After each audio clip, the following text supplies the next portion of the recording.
do you want me to time? Okay, yeah, I can just stopwatch. Yeah.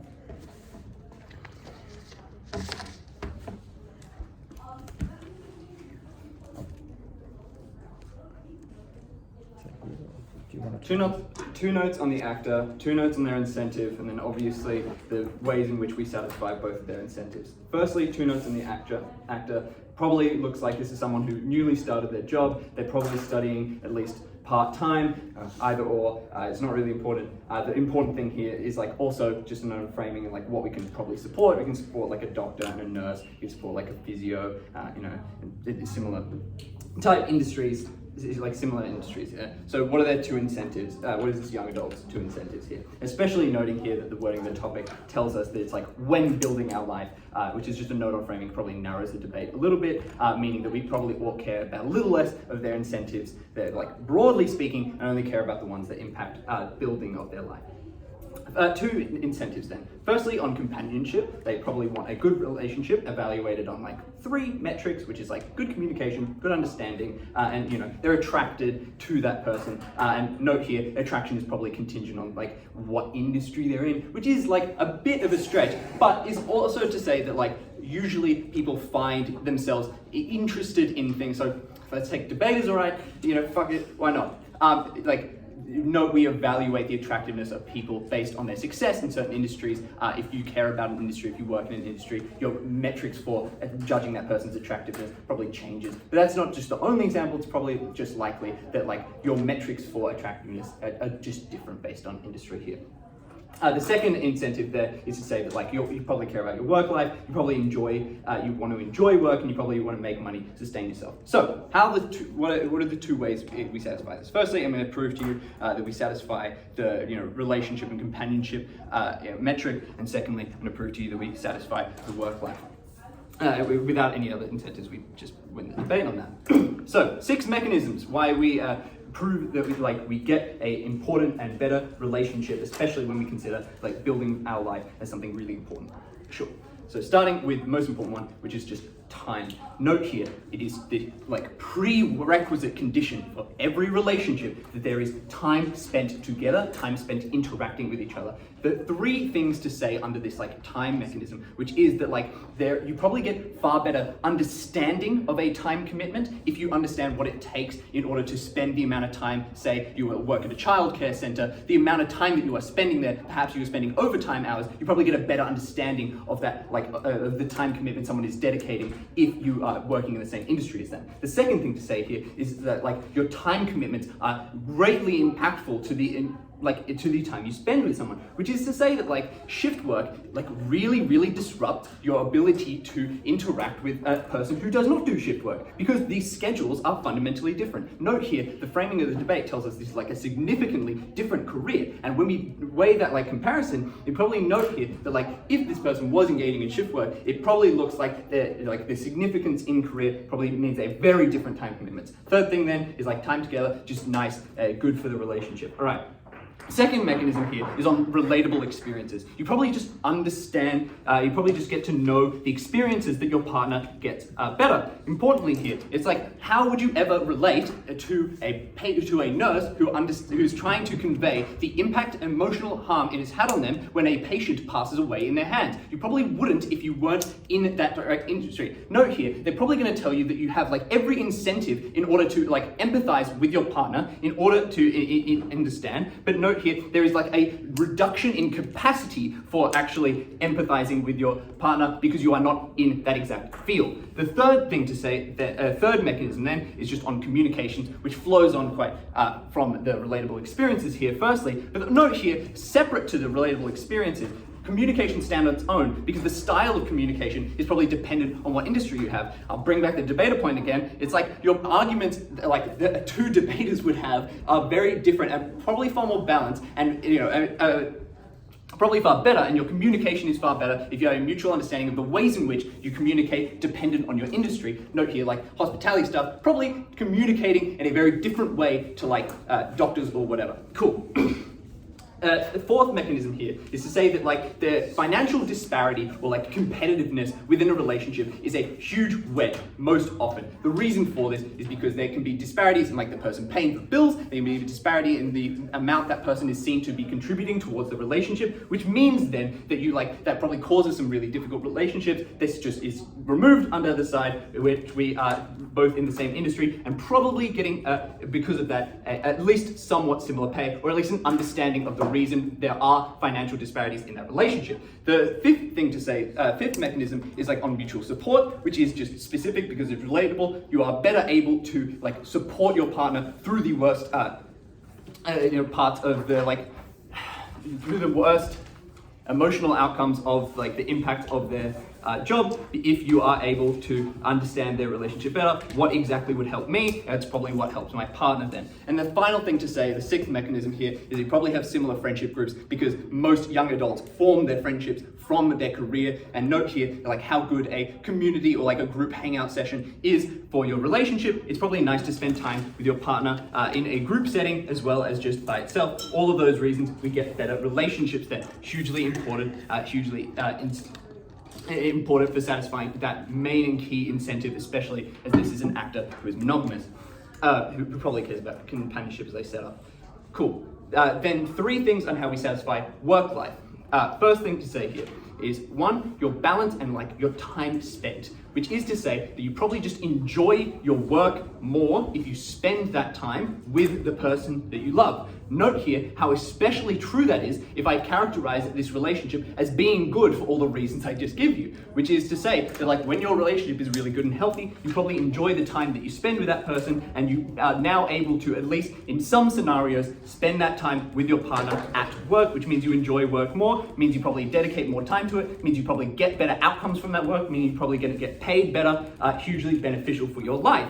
Second mechanism here is then to say on like shared passion, which is to say that like similar to the previous mechanism, it's like really beneficial for you to foster each other's investment in your industry, which is then to say that like if we can both increase the financial outcomes, or we can both push each other to engage in the financial outcomes, which is something that happens when you both share a passion for the industry in which you work, you probably just get a better like financial outcomes from that, as well as just like the enjoyment and benefit to your relationship of having like similar goals and similar passions. Then finally on work-life balance is like a note on like networking here broadly, which is to say that like your friends can be mutual, you can introduce people to your partner, and all of these friends will be beneficial to you in a sort of cold networking sort of way, which is then to say that like if you are able to, if you are uniquely able to work in the same industry, and every single person that you are interacting with or that you make friends with, note the setup that I give you, that adults like hugely make their friends in in young adulthood and through adulthood, through their career. Every friendship you make, every person that your partner knows is then a beneficial friendship for you to have to your career. Note how important networking is to especially building a career, especially if we care about financial stability. At the end of this debate, it was important to our building our future that we have a good companion, that we have a relationship, a person that we feel deeply about in order to further our relationship and further our life. It was also important that we are able to financially support ourselves and further our career. Never prouder to affirm. Sorry about that. I don't know if we clapped once at 6 minutes. No, that's okay. I have time myself. Okay, yeah. Cool. I thank first affirmative for that speech and call upon first negative to begin the case with negative Yeah, 10. so just to, should we clap at 6 and then clap twice at 8? Yeah. Okay, yeah. Could you mind do that? Yeah, I'll try keep an eye on the time, and I'll clap once at 6 minutes and I'll clap twice at 8 minutes. Everyone got that? Yeah. Yeah, sweet. On to second. First negative. First negative.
Two arguments in the speech. Firstly, in addressing relationships. Secondly, on career and financial stability.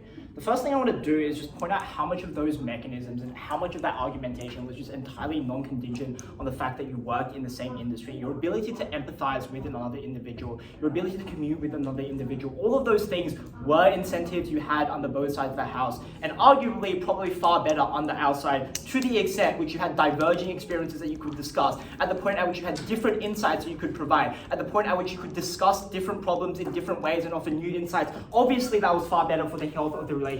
I think that was kind of unclear in terms of the mechanistic link between like industry and stuff like that. Okay, first thing I'm going to do is just explain why the common point of work is just particularly like very, very detrimental within this situation. And I would know, as they point out themselves, at the point at which it is harder to diversify your time slots, at the point at which you have more involvement with each other, at the point at which you have more crossover, it is far less likely that you have other things that are similar. That is to say, you need to consider that relationships are fundamentally predicated on commonalities between individuals before you get to the dissemination of time. Which is to say, you would much prefer that these individuals have hobbies, you much prefer that these individuals have personalities that match together, or they have the same priority of where the relationship wants to go in the first place. Because a lot of individuals want to have long-term relationships that are overseas or do not, require you to see each other every single day, every single minute. Obviously, those individuals do not benefit under any circumstance under their side of the house. And that is to say, there are a lot of individuals, and in most circumstances, the drudgery of work was not something that you wanted to associate with the relationship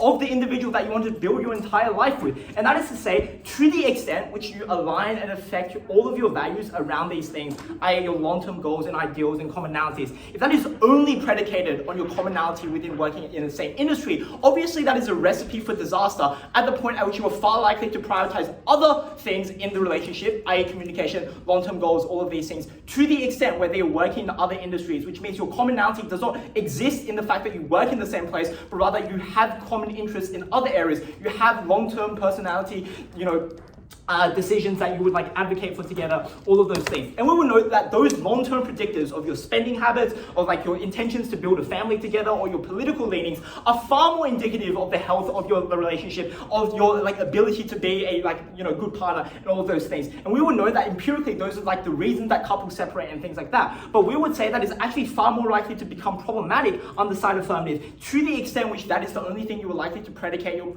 relationship on, or that is the majority consideration of what your relationship looks like. And I would finally just note under this first mechanism here that at the point at which you are trying to establish a life, obviously there are more people that work in industries outside of you than people who work in industries in the same industry as you. That is to say, you have more partners potentially work with, and that is just to say you have greater selection, greater options, probably far more flexible for these individuals at the point at which you give them greater alternatives, probably something that is particularly meaningful for this actor.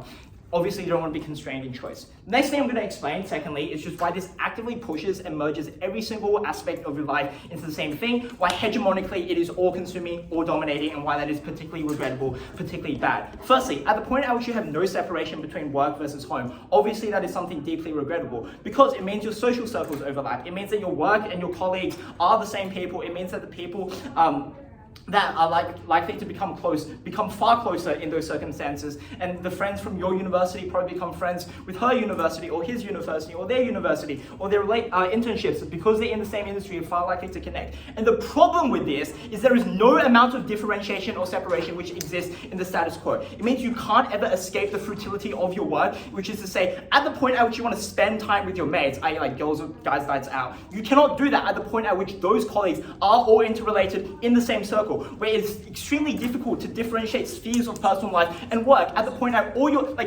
by Joseph's mechanization, it seems all you talk about in your own personal life is about work. That seems like a deeply regrettable thing, even if you are heavily passionate in that thing. Obviously, there are other things you want to strive for. Second impact under this, it obviously decimates your support structures. Obviously, individuals want to talk to each other about the problems they're having at the point at which those are significantly interlinked because they are working in the same industries, because those friend groups are so tightly knit together. It is extremely difficult to talk about different problems because you have to be conscious that this thing is spreading quickly. At the point at which the friend groups are together, obviously that is something that is deeply regrettable, but also you just have to be conscious of this at every single moment of your time. Obviously that is something that is particularly bad. Thirdly, we would explain in the event where this relationship doesn't work, or even if there are relationship problems that do exist, this is likely to become extremely, extremely bad. Why? Because obviously relationship problems to some degree will happen on both sides of the house. We would say at the point at which it becomes a work problem, i.e. this is interlinked with your relationship partner and all of your work colleagues and all of your friend circles, obviously that becomes a far higher burden at the point at which you can't escape from these, at the point at which you can't spend time apart because all of those things are interlinked. And finally, fourthly, we would explain it's just far less likely that you have the emotional capacity, the time, the capital to support each other at the point at which you are working shifts and things like that. If you're in the same industry, it's probably likely that you're working similar shifts, i.e. if you're a doctor who works in the ER, you're both working overnight shifts and things like that, which means you have similar crunch times, which means you have similar problems. If you've just worked an 8-hour shift in the ER, you do not want to go home to talk to your partner about another problem that they're having at the point at which this is a significant emotional drain on you. Also, secondly, we will point out under this, it's unlikely that you're able to offer new perspectives. And we would posit that these new perspectives are often far more valuable, far more useful, given that these individuals know nothing about that area. It requires you to have a higher burden of explaining those things to them. And that, in a lot of instances, just co-ops a lot of their benefits insofar as you probably far more likely to have revelations about these things, far more likely to have things like that. The second thing I'm going to prove in this speech is just explain why career and financial stability, once again, is also far better on the outside of the house. One just similar actor stuff, we will just posit that this young adult is in the fledgling stages of the career, so all of that framing in terms of characterization is relatively symmetric. Firstly, I would note that the comparison on these individuals are probably far, far worse on the side of affirmative. Why? At the point at which you're working in the same industry, you obviously have more points of comparison because you're working in the same industry. They're along the same lines. If you're both working in tech, it means it's easier to compare there. But also it just means there are different points of comparison that exist far more, because if you're working in tech and education, far less crossover. If you're both working in education or both working in tech, there are more things to discuss there. And we will note this necessarily fosters an internalized tension at worst on the side negative, which is to say, even if this tension is not explicit, even if this is not in your conscious, this is likely to foster in your subconscious. Why? Because obviously as an individual, you significantly value those things because of social norms, because that was important to your individual identity, because it was a transitional time period, because also it meant that you were stable as an individual outside of your partner. And that all meant there is just indirect competition between you and your partner. And at that point, work often pushes you to the mindset and forces you to view other people as competition and things like that. At the point at which that is the thing, obviously comparison gets far, far worse on the side affirmative. The final thing to say here is just reduces your mobility significantly because it locks out your opportunities. There's a reason at work where you can't date individuals in the same industry or the same workplace, because it increases your conflict. You literally have a direct conflict of interest which you have to disclose to management. It means you get less projects, it means you get less opportunities, it means you have to have something that upper management needs to consider under that side. Thirdly, these were often zero-sum competitions, which means that opportunities requires one person to fail in order for the other to succeed. If both people are lawyers and they hit each other, obviously one person has to win that case. Fourthly, obviously these industries are also interrelated. So to the extent which that is a problem, that obviously has significant effects to both individuals. At the end of this speech, relationships are far, far better at the point at which they were separated in terms of work. You had much more things to talk about that were probably far more meaningful. And in terms of the industry, in terms of your financial stability as an individual, that was also far, far better on the side negative. It's 8:30 we block hours, isn't it? I mean, you don't have to literally. Yeah, I know that. Cool. I thank first negative for that speech. Second affirmative.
very uncharitable for Meg's case to rest on harms that are sort of only true if you literally work like on top of your partner. And in most instances, what we are supporting on side affirmative and all we are bound to support by the topic is that we think you are going to be far more compatible and therefore would prefer to be in a relationship with someone in the same industry, noting that like education and like the law are very broad industries within which you don't have to literally work on top of your partner. The instances or like the likelihood of one lawyer directly contesting their spouse in a case is like particularly slim. And that is probably the vast minority of examples. What is far more likely is all of the material we bring you about the relatability you have from someone who has a level of shared experience that cannot be replicated when you are in a relationship with someone outside of your industry.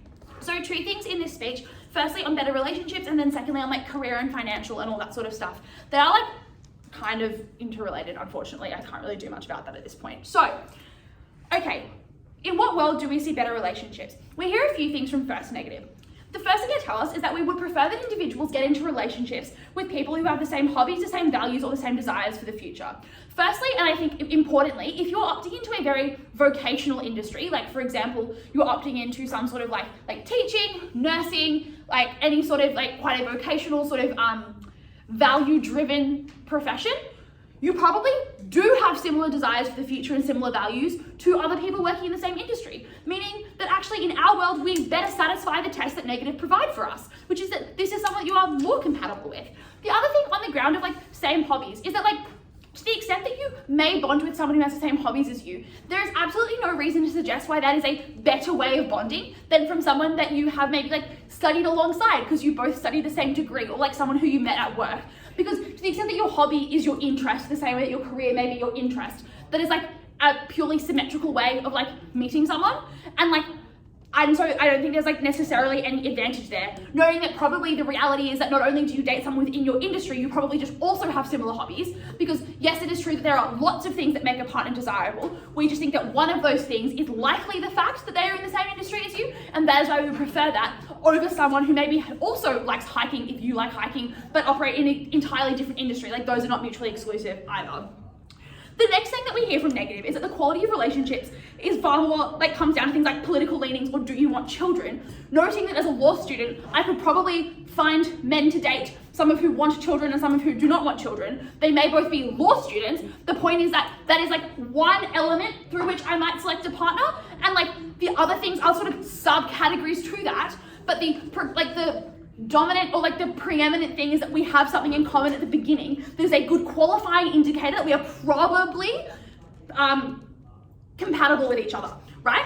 And also just like political leanings, like, okay, yeah, like I'm probably not gonna want to date a fascist. I obviously don't have to do that just because we happen to be in the same industry. Very weird to suggest that like you are obliged to date. We're not suggesting you have to date someone in your industry who also is like a very shitty person. You can pick a good person from your industry. Like, so you probably are picking someone who has those political leanings, etc. The next thing, the final main push here is that they say that relationships are very bad, or like relationships can go bad. And if the relationship goes bad, you have nowhere to go. A couple of things here. The first is that obviously we think it is always true in any relationship that there is like an important point for like differentiation and like being able to leave a relationship. That is very important. I don't think that there is sufficient proof from the negative to suggest that it is intrinsically harder or like inexplicably harder just because you operate in the same industry. Because as we've told you, whilst there is like a level of social crossover, you like probably still have like some of your own friends, some of your own network, some of your own family and your own support system. It is untrue, I think, that there is like a unique harm here, given that if you are in a relationship for a long time, those harms are largely symmetrical anyway. I think at the end of this, it is to say that all of the material they give you, the benefits of like picking a partner with the same hobbies or similar political leanings exist in our world as well. What we are telling you is in our world we have this additional defining characteristic which we think is very important because there's an element of common ground that gives you a whole host of benefits that Joseph talked about your ability to relate to each other, your ability to have common experiences, your ability to be better communicators, all of which are actually exclusive to the fact that you have this shared industry experience and cannot be adequately replicated somewhere else, which is like the distinction between all of our benefits versus everything that they told you. So the other thing to say here then is on this idea of like your better career prospects and also things in terms of like financial stability.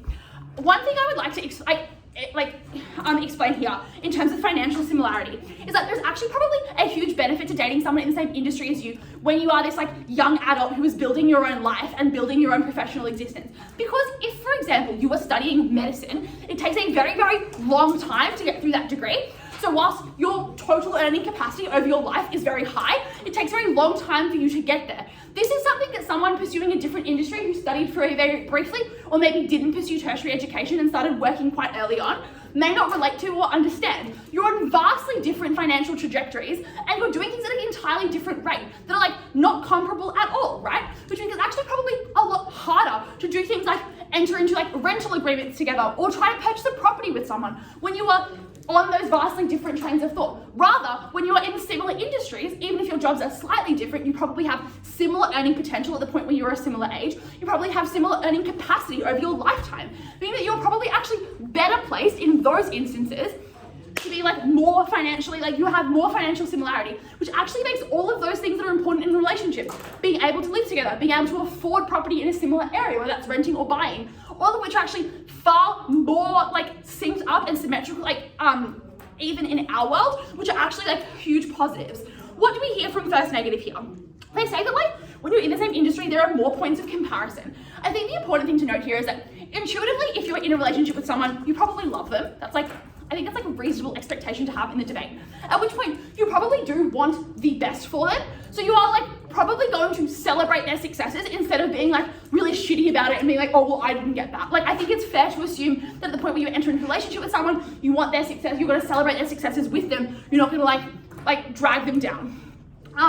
And so Isaac tells us that actually there might be like a subconscious tension and you don't mean to. I just think that over the course of relationship that you build with someone that you care about, that is probably not a defining factor. Rather, all the other like positive experiences that you have built are going to be far more important to you and like far better. The final thing then is to say that negative tell us that when people operate and exist inside the same industry, you get conflicts of interest. They then bring the example of like the law. I think that's probably one of the very few industries where there actually would be a conflict of interest. In the vast majority of industries, this is simply not the case. But even to the extent that it is, like the law is a very, very broad space, and like one person may choose to operate like in commercial law, someone else may work like as in-house counsel. People are very likely to be doing very, very different things. Someone might be working for a legal service, someone else might be like actually working in the court system, whatever it may be, right? There's an enormous amount of diversity there, which suggests that this is probably like a very, very small part of the time. And I also just think that it is likely the case that people would just like choose to not put themselves in that situation. At the point where you're an adult who's capable of like speaking up for yourself, being able to like manufacture a functional working situation, I don't think it's reasonable to expect us to like actually support like particularly shitty working conditions. I don't think we have to do that. I think what we have proven at the end of this debate is that for a monogamous young adult who is seeking to establish their life and set up their life for the future how they want, we get a better, higher quality relationship with better incentives to look after each other, someone who's a better capacity to care for their partner, and someone who's also likely to be putting themselves in a far stronger financial position. So at the end of the debate, proud to affirm. Thanks, second affirmative for that speech. Second negative.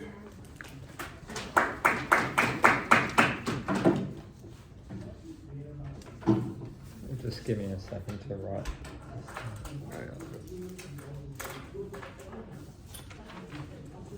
Okay. When you're ready.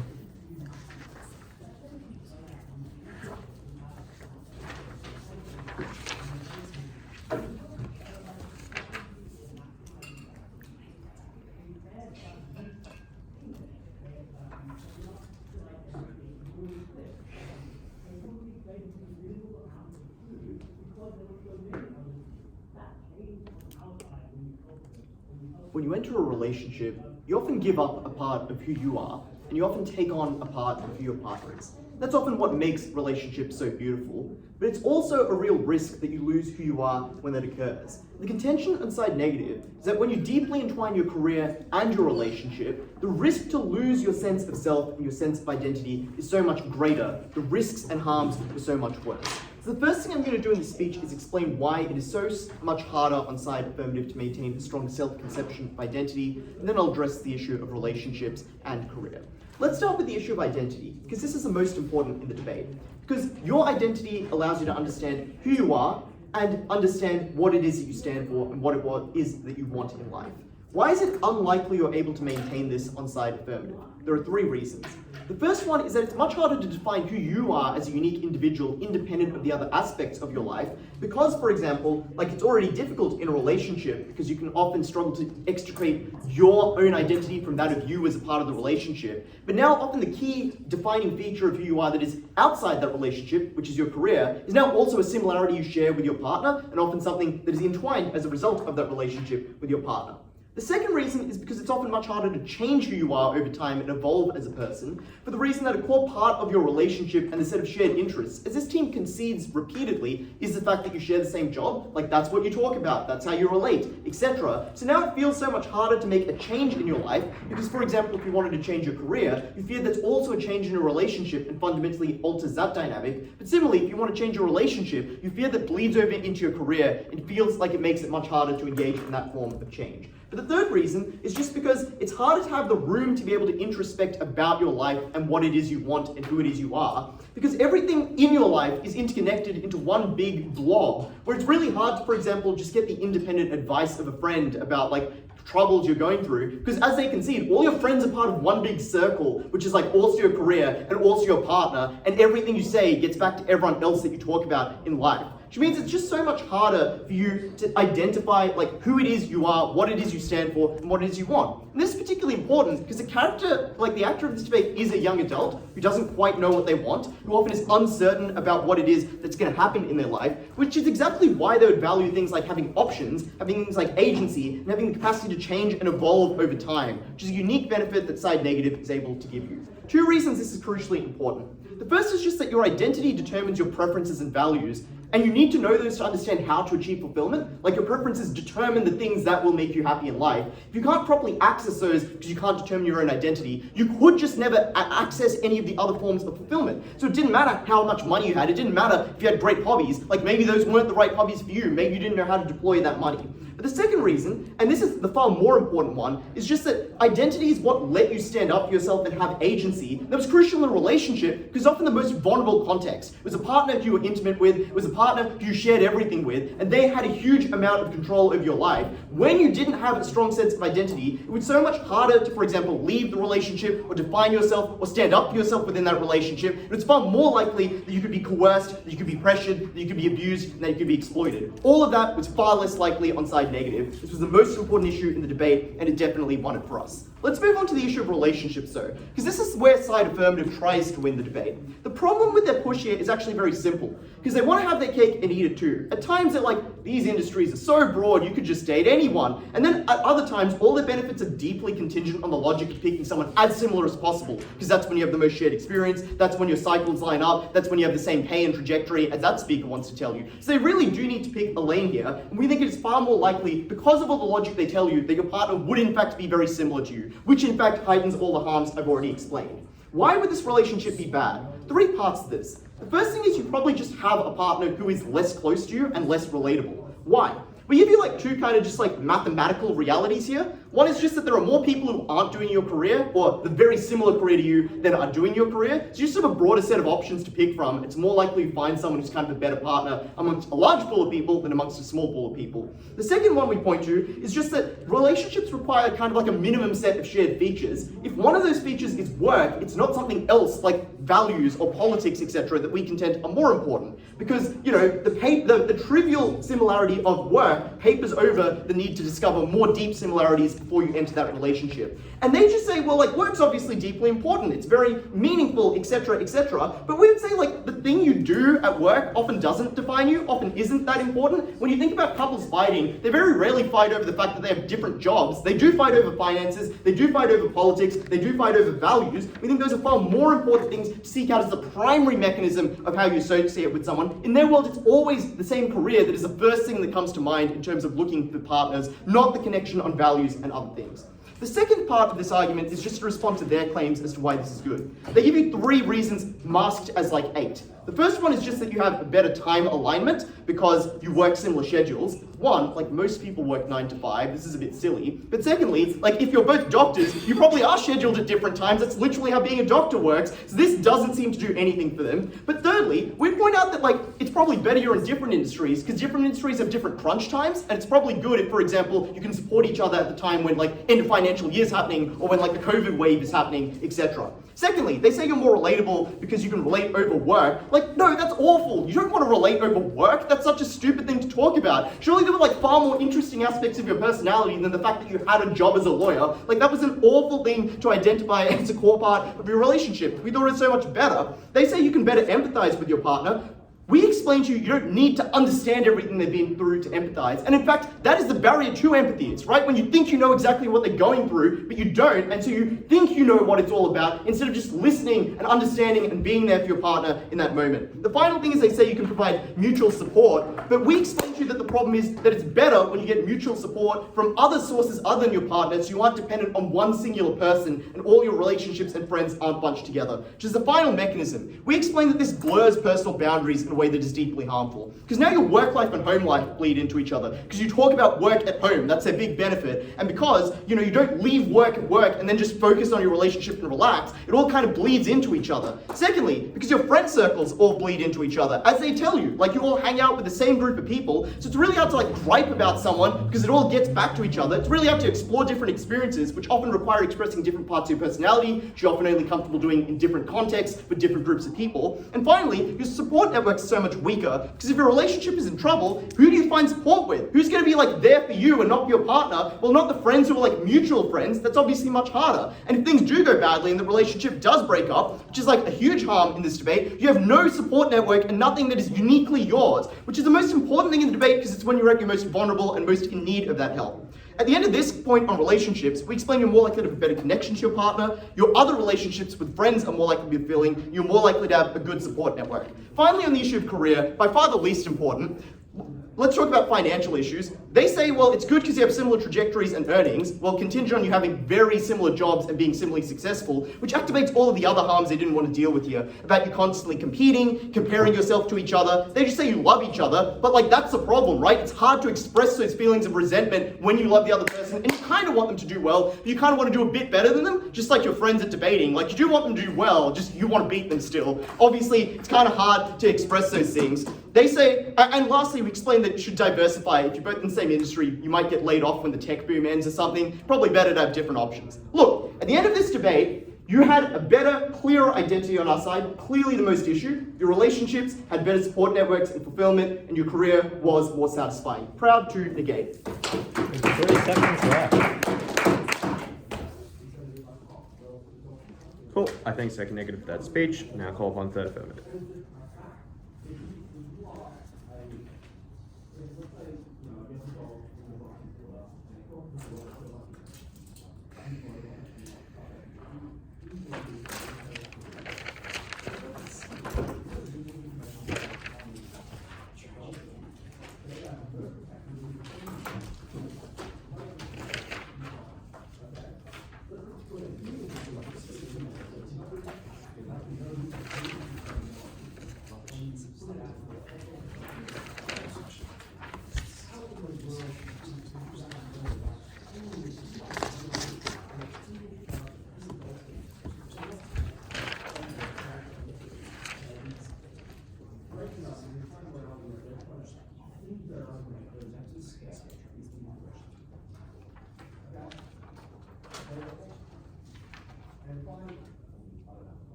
Isaac is listening to his own speech right now.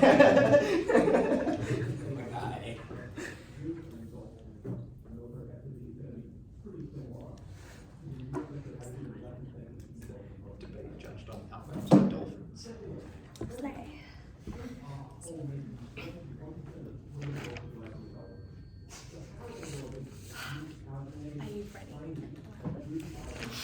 I don't think it was hypocritical to suggest suggest there were different ways that this could play out, i.e. that some couples might end up working in like a same firm, but other couples are obviously going to have very different experiences where they work in different industries. Obviously our case was looking at the nuances of how this would occur and the differing ways that couples could interact when they are individuals who are working in the same industry. That wasn't like a hypocrisy, that was obviously just like nuance within the case. A couple of things. I'm firstly going to deal with like this push that we get from second neg, which is this idea of like how awful this is like impacting on your identity. The first thing they say is, well, it's harder to define who you are because the career, like your career was going to be the defining thing outside of your relationship.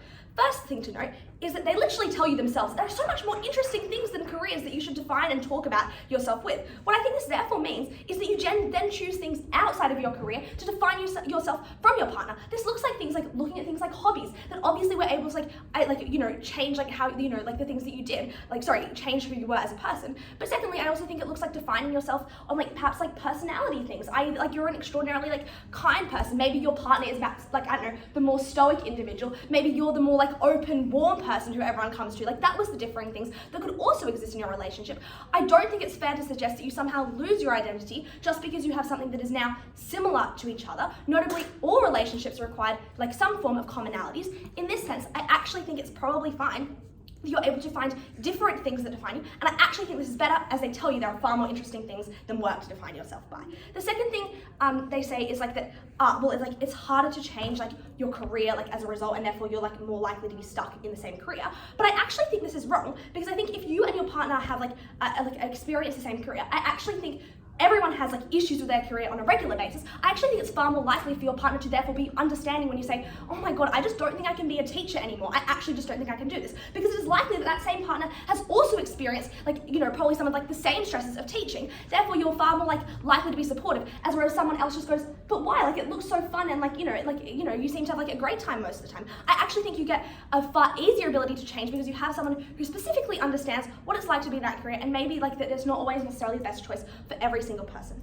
They tell you that the most horrific awful things of this is you're far more likely to be exploited. The first thing I note is that bad relationships are going to exist regardless. That is, you have people who are awful on both sides, and I actually think that because you are not necessarily removing a significant part of your identity, as in you're not just letting this kind of bleed into your identity as they suggest, I actually don't think this is a significant impact in the sense of I just don't think it's likely to happen. But I think it's actually far more easier on their side to be exploited when you have someone who is in a career that is perhaps significantly more different than you, which is because of the fact that often careers are classed in society. That is, some careers are given far more power, even not only financially, but just as far more respect in society. I think it's far more easily to be exploited and to be controlled when your partner is saying oh well, I'm the lawyer here, you're just this lowly other profession, so therefore you should just listen to me on these things that I'm telling you to do. I actually think when you're having similar education and similar outcomes as a result of this in the same industry, it's far less likely to be exploited. What this therefore means is all of their pushes about this idea of identity just are not true, because you were able to hold your identity, and in fact bad relationships existed on either side, and I actually think it's far more likely to be exploited on theirs. With that out of the way then, the second thing I'm going to look at is the second way they try and win this debate, which is this idea of you kind of ruin your work-life balance, and you just kind of let all the drudgery of work pull it bleed into every single other part of your life. I think firstly, the idea that this would be terrible would kind of is predicated on the idea that everyone just hates their work so much and wouldn't want it to kind of be a part of their life. I think the thing to note here is people often do love their work, and I think this plays out in two ways. Firstly, if you do care about your job, then you want someone to talk about it when you get home. That is, if you are someone who enjoys going to your work, you want someone to be able to understand what that looks like. You want to be able to talk about it. And notably, this is not someone like a colleague, this is someone who has a genuine personal stake in how you do at your work. That was incredibly important. So I think you actually are likely to want to have that conversation when you get home. That was important. The second thing to note though is if you don't care about your job, then obviously you just probably weren't likely to go home and talk about it in the first place. And so if you didn't ever want that kind of work life to bleed into your own life, I just think it's you just probably don't. If you just don't like your industry or your job, you just don't talk about it when you get home. I think that's probably fair, and I think your partner is probably going to be able to understand that. The second thing they say in terms of this work-life balance is, well, it's so bad to spend so much time like with your partner. Firstly, obviously not always. I think if you love your partner, it's actually like quite good to sometimes like spend a lot of time with that person. But I think secondly, couples obviously are able to decide this. That is like if they are people who like feel like they just like love each other so much that they're gonna work at the same place, and that's probably good. But then I think secondly, obviously you didn't have to. Obviously there was a lot of breadth in majority of industries that was incredibly important. Couples were able, like I think couples are able to choose this relatively well for the people that they are as individuals. I think that was probably good. And I think so therefore this like deletes a lot of their stuff about like how awful it is to have like these tight-knit friendship groups who you're never able to leave, etc. Because a lot of the time you were able to not only have friends outside of work, but you also like not every single person had to have a tight-knit friendship group that therefore meant that they were never able to like get out of this in the first place. Obviously though, I would note in terms of this like this harm of like tight-knit friendship groups where you're never able to leave, I would note that even when you don't like work at the same place, I would say that a lot of friendship groups are just extraordinarily tight-knit, like regardless, that is because your partner's friends become your friends a lot of the time if you're someone who spends time with them anyway. So I think at the end of that, I think it's probably therefore clear. Apologies. And then finally though, in terms of like this idea of like your work life, is that you create unhealthy competition with your partner. That was probably bad because there were more points of comparison to have. I think there are a couple of responses here. Firstly, I think it's very obvious that people can just have different career goals. That is, some individuals are very happy to just like stay at a certain part, and maybe their other partners like and other people are not. I think secondly, people are able to work in different parts of the industry, so just like intuitively have different career goals. Just logically have different career goals as a result. The thing they say here is like, well, like two lawyers will like have to hit each other and win. I think like, and one of them has to win, that's terrible. I think obviously you can just like pull out of the case. Like obviously there are like very clear things, like judges often like, absent themselves if like they have like a significant like personal like interest there. And obviously it's unclear as to why a firm would like force you to stay on something where you're like going to hit your like, going to like up against like a partner who was like your partner. I think that probably is just like very unclear. That's like a significant harm that ever occurs. But I think secondly, this idea of competition is actually far worse on your side because people feel they are not as good as their partner who has like perhaps like a much higher powered degree. We actually think this like is a great equalizer in relationships of individuals who are like working in the same industry doing both things. I think the thing to note at the end of that is that tension may exist in both sides, but it's far worse when people literally feel inferior to their partner who is doing like perhaps like a more respectable job like in the world. So but I also think obviously in a good relationship, you obviously are going to support your partner and you're obviously going to be happy for their successes because often it didn't necessarily like remove any of your own.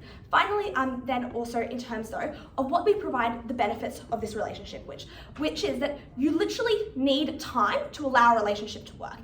For relationships to actually occur, you need to have like allow time like for that person. What do they say in response? Well, doctors have shifts and therefore you won't be able to like actually like match this up effectively. Firstly, you obviously are able to like have far greater understanding of what shifts you want to choose, like for example, like as a nurse, to be able to like match up with the person like who you're with. So obviously you just like choose like a lot of these shifts, or like especially in like other jobs that you're able to do. The second thing they say here is, well, it's bad because you'll have crunch times at the same time. That's terrible. I think secondly, just like untrue as to why like working in one firm means you also have the same crunch time in another firm. But secondly, even if you do, I think this actually is able to provide much better support. That is, you're literally there going, okay, we can do this, we can get through this together, as opposed to someone like wanting to go out the whole time. Whereas on our side, we're able to do this far better. This was obviously also better for your work in terms of being able to have someone to talk about. At the end of this, it did not impact your identity. This actually was able to give you greater understanding and greater time with your partner. That was incredibly important. You needed that time to work in a relationship when you have a significantly different career that literally just does not occur. Extraordinarily proud to affirm.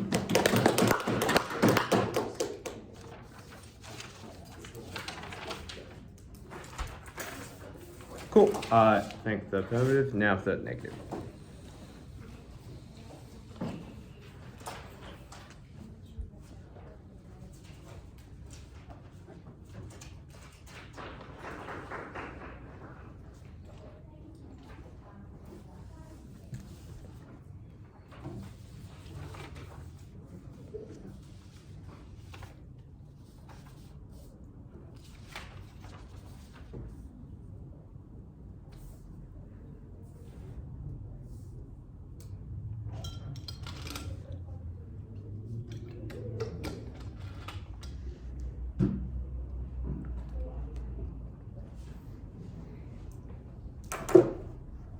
All good?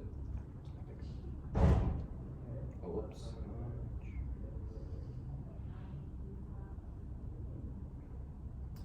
I deeply, deeply love many of the friends that I met through debating, many of whom are in fact in this room.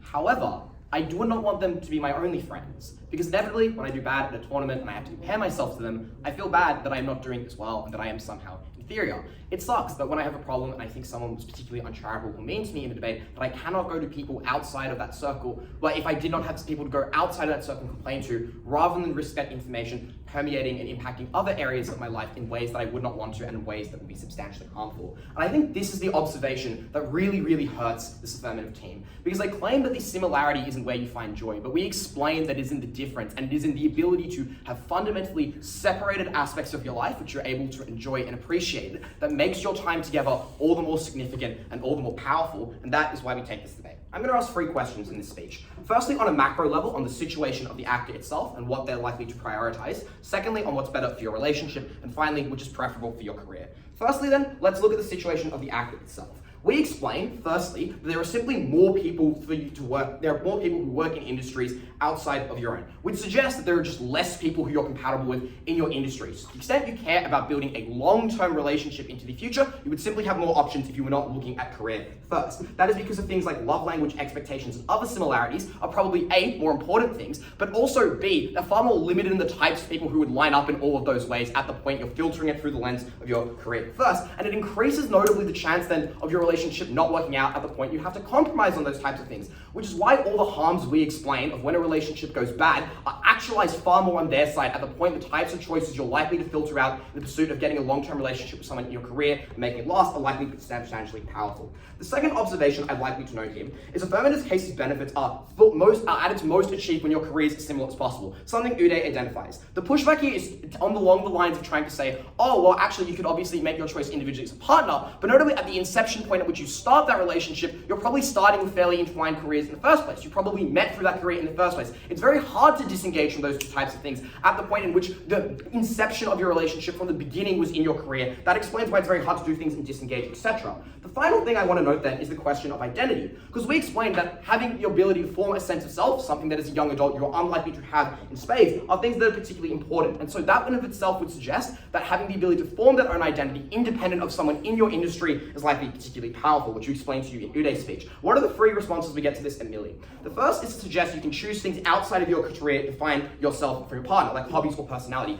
Biggest observation I make here is this contradicts the analysis they give at second affirmative when they suggest that in your career you have people who have similar hobbies and values, and that's what means you're likely to get along within the scope of that career. That in and of itself suggests then that the types of people who you're going to find yourself attracted to are likely to be limited within that career, but also you're more likely to make decisions that will be actively harmful and tie you down in the future. The second response is to say, oh, everyone has issues in your career, you're likely to be supportive and understand it. But no, because notably it is pretty unlikely that both of you hate that career, right? Because of the fact you met through that career, that probably one of you at least has largely positive memories of that. So to the extent you do disagree with that, that is actually likely to be something that's meaningfully harmful. The final thing they say is, oh, you can be excluded through differences in your career, probably symmetric at the point you can probably just leverage you have a superior role in your position and you would achieve the exact same kind of coercion. I think then the thing you need to consider at the end of the issue is very simple, which is that given you're a young adult, you're likely to be risk averse because this is the best time in your life to build a relationship. It's when you have the most options available to you, the most amount of flexibility. And so at the point you is more likely there are outcomes that will go badly, or a relationship will go bad or be negative outcomes, you're likely to be extraordinarily risk averse to those options, which suggests even from this point of the issue, the actor is more likely to side the case that we present to you side negative. Before I move on to the next 2 clashes, the thing I want to note simply is just how few active harms affirmative are actually meaningfully able to identify in their speech, and that the majority of responses they give are simply mitigatory attempts to symmetrize many of these claims in the debate. Which means then, even if we point marginal harms in those cases, at the point those are exclusive harms and not symmetric, we very easily take this debate. Let's then look to the question of relationships. Why was this more important career? 2 very simple reasons. The first was you could not disengage from your relationship to the same extent you could with your work. You could very easily compartmentalize your work at the point you had a different career with someone. You could not in either world of this debate compartmentalize your relationship, because that necessarily was something that was incredibly fundamental to your life, and probably something that did affect the way you thought about everything else. But secondly, there was a huge loss at the point the relationship went badly, whereas if your career, for example, because of your department of the same career, you failed, you would at least still have the ability to drop out and transition and do things like that. We explained that you're far likely to be worse in a relationship because you're less likely to have the types of other similarities that we explained, which I've already dealt with their response to this by explaining how it's contradictory. But I would note the other responses they give in response to this, again, are mitigatory attempts to suggest that, oh, well, no, you can just find other similarities to make things common. No, you're still making a compromise there, because at the point you're filtering for a career first and everything else second, that means you're likely to make the worst kinds of decisions and compromise on things that are likely to be far more important, or simply that your options less. So at the point you're actually looking for a relationship, it's far harder for you to find one in the first place, which is also particularly bad. We explained this merges the spheres of your life in ways that are particularly harmful. The response we get to this is to say, oh, well, you still have your own network. It's unclear why, these relationships. And then the second response we get after, they say, oh, well, friendships are tight-knit anyway. But notably, at the point you have some of your friendships the same versus most of them the same, there's a huge difference in the way that you engage with other people in your life. Because now you cannot go to your friends and ask about problems, because most of your friends also intimately know your partner in a way that's very distinctive at the point you perhaps have separate careers, and so you at least have a space that is distinctive outside of your family. Obviously, you don't want to go to for every issue in your life. You can meaningfully attempt to talk to and kind of deal with those issues in that external sphere, which is one that was likely to be far more healthy. What is the mechanism they suggest as to why you have a better relationship? The first is time spent together, which we explain often is perhaps good that it is not in the context of a career, because of the fact that you're far, far better able then to make sure that time spent about things that are far more meaningful to both of you than something as arbitrary as a career choice. The second thing is that you likely have relatable experiences. I think their own mechanization they give here, say you love your partner, so you're likely to treat them well, also suggests you're still able to empathize with your partner if they do a different career. If someone is really distressed at the fact that they saw something traumatic in a hospital, just because you're not a doctor does not mean you can empathize with that. And in fact, as we explained to No Response, you're probably able to empathize in ways that are different to the people around them because you've got different life experiences and a different career. That in and of itself suggests that the types of comfort you're able to provide are distinctive to each other, and that in and of itself is a unique benefit, because you can probably derive comfort from fellow doctors far more easily than you can from someone who is different, which notably is a benefit that is reduced at the point where your partner is the same. Finding they say is that communication styles are likely to be similar. Obviously, that is probably not true in all cases, and also probably is just maximized more on our side at the point there are more people you can choose from. Final thing they say is you avoid things like financial disparity and confusion because of the fact that you're likely to have similar pay. We pretty comprehensively defeat this claim, and they themselves defeat this claim at the point they try to mitigate their own case and say, oh, well, you can diversify within your own industry, but notably you lose that benefit the further apart you are within that industry, because obviously there's a huge difference if you're an orthopedic surgeon and if you are a nurse in a hospital in terms of career progression and everything associated with that, which suggests all those harms are still active. I think at the end of that, it proves there is a far higher probability your relationship is likely to be worse or unsatisfying in ways that are deeply meaningful to you. The point you've committed a lot of time to that relationship, is very unlikely you're able to meaningfully disengage from that in the future without suffering a huge degree of consequence, because it would affect lots of your friendships, presumably, which are at your work, because notably your social circles are now intertwined, which again is reasoning to suggest on their side the fallout of a relationship is likely to be far, far worse, which is why you should believe the material that we provide as to why we win this debate on that front as well. Finally, let's briefly talk on career. I'm going to deal with all of their responses here just really quickly. The first thing they say is like, oh, well, you wouldn't compare yourself because you want what's best for your partner. Would avoid this. Avoiding the nuance that Isaac speaks when we explain that, one, this is often subconscious, but two, necessarily, the types of compromises and ways they suggest how you can avoid things like competition by, for example, dropping out of doing a case against each other are the type of things that create this tension. At the point in which, for example, you have to make concessions to your partner to avoid the fact, the conflicts that come up when working in the same career, particularly close knit, that's the type of thing that harms you the most. Final thing I'm going to respond to in this speech to say that, oh, well, if you love your work, you're likely to want to share with this partner. Yes, you can share your work with your partner without them necessarily having to compare it directly to their own experience in ways that might belittle you, might make you feel worse, and might make you feel inadequate to them in some capacity in a way that is simply not the case at the point you have different careers and different interests that you can love and engage with and share with each other. At the end of this debate, if you were a young adult, you wanted a relationship with one that was fulfilling and one that would be profound, at the point in which it was extraordinarily more likely that the career would be a source of conflict, at any point you even cared about that career, any point you cared about relationship, you had to side with side negative.